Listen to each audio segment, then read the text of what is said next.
Alright guys, for today we're going to be doing a Toyota RAV4 side windows and a windshield strip. The film that's going to be going on is the ceramic IR film from Tint Depot, 35% for both. I know it may not be the most professional film, but it's just what we got right now.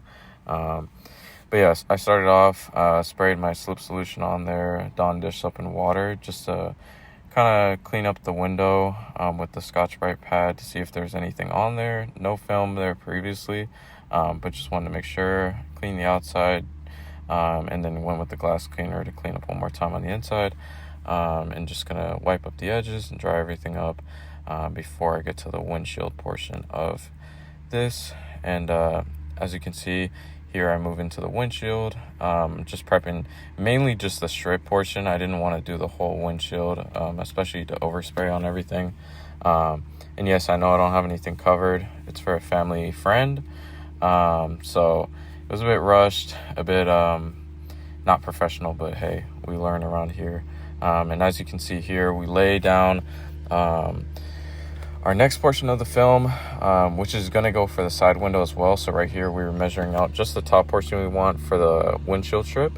And as you can see, I'm making the cut. It's a little awkward of a hold. I don't know why I went reverse on it, but that's just how it goes. It was a little scatterbrained during the install. So yeah, just finishing off the cut. And right here, I'm going to help my friend on the other side lay down his film, because we split it half and half. So he's making his first cut along the edge, and I'm kind of just helping him hold it. We're going to spray it down, set it down. And yeah, so I'm just going to set the windshield strip off to the side, get it out the way right now. I'm going to go, I think he was looking for his knife or his squeegee or something, but we're going to go ahead and head back to help him out, make his cuts. Needed a light over there. It's really dark in the garage. So right now I'm just kind of explaining to him how we're going to go about it. With the side mirrors, I was kind of just going to cut this piece out so we can kind of lay it behind. And I'm going to use that for the cutout. But yeah, that's what we're doing right now. Shift it over, set our bottom edge, straighten everything out, and then we should be making our cuts. So I'm going to head back to my side. Cutting excess here because I have a lot hanging off the edge. And I'm going to use that for my front cutout. I set my film down, set the edge, kind of just lay it down. I didn't really squeegee it. Just going to pinch it right there at the top, a couple inches down, trying to get behind the seam, pull it down, keeping the knife angle flat.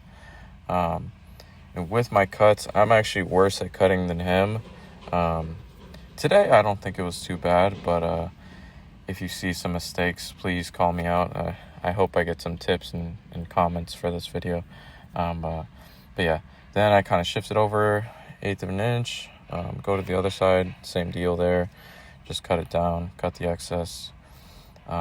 Then just cutting major excess off the top. This is 36-inch film, so it's a bit taller than we need, but we only have one roll right now. So I'm going to lay it down, make sure it doesn't move on me. Then I'm going to lift up the bottom edge, go in there, roll down the window so I can make my top cut. I'm going to squeegee it down so that my top edge is set. Grab my knife. Okay, well, took me a second there, but yep, going to take me a second. I needed to push more blade through, so right there I should be making my cut and trying to keep a steady angle throughout. And yeah, usually the top cuts aren't too bad. It's pretty satisfying. I don't think I've made a mistake on a top cut so far. It's usually the side cuts that get me. But yeah, now I'm taking the film to, it's not even like a board, we just have like a mirror in the garage, which it's been pretty convenient for us. Basically like our own board. I'm just going to set that down, squeegee it, and get to rounding the corners and rounding the edges with the corner card. So I think I was changing the blades out, but I'm here just kind of giving him some tips. Gonna roll the window down for him right here, help him out with this cut. But yeah, here just holding it down with the corner card. making the straight cuts, rounding the edges, not too much, just a bit that it's not sticking out of the corner. And honestly, this wasn't a bad cut for today. Usually I've been struggling with it and kind of like jacking up my film, but I don't know if you guys can see clearly from this point of view, but looks pretty good. Yeah, so then I set it on there, squeegee it up, and I'm going to get it ready for shrinking. I have it about an inch off the side, an inch off the top for when I get ready to shrink. But now I'm onto the front cutout, and I've heard, my friend was telling me that it's probably best with these to use a plotter, but that's something we don't have. So just going by hand here, making the first side cut. The seams are really tricky. The sides weren't too bad. I will tell you, spoiler alert, that these parts were what messed us up in the end. You're not going to really see it on video, but these cuts kind of screwed us. But yeah, first I'm just going to kind of straighten off the sides because it's not a lot of space to work with as with a normal window.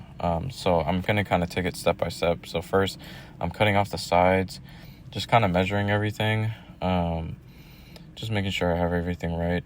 Kind of hesitant here because I didn't want to screw it up. Still did end up doing it, but yeah, taking it back to the window, setting it on there. So now I got my sides, my bottom, and now you see me going up in there with my knife. You can really get up in there.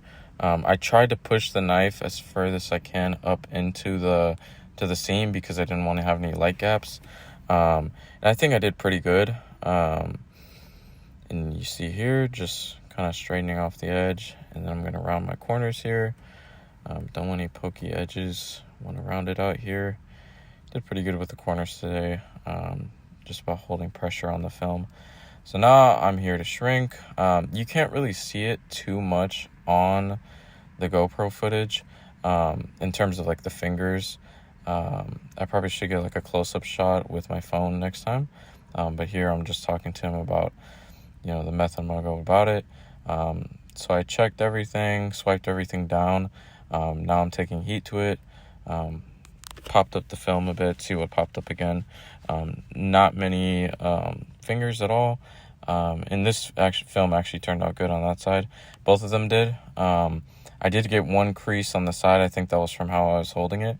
And with him, he did get one crease as well, which wasn't the best, but you live and you learn. So he's actually making his cuts now on the board, so I actually went to go help and shrink his film. So here I'm laying it down, just going to wipe up the soap because it gets pretty hot. So we have the heat gun set to 1300 degrees max for this gun. So yeah, right now, not getting much, but it's really when you pull it up, you start to really see what you got in terms of fingers. And you can see on camera there, it's pretty fast, but I got some really long fingers. I ended up getting them laid down. We got it installed. Didn't have GoPro footage for it, but this is the result. Looked pretty good besides the front cutouts and the creases. So any tips would be appreciated. Thank you and goodbye.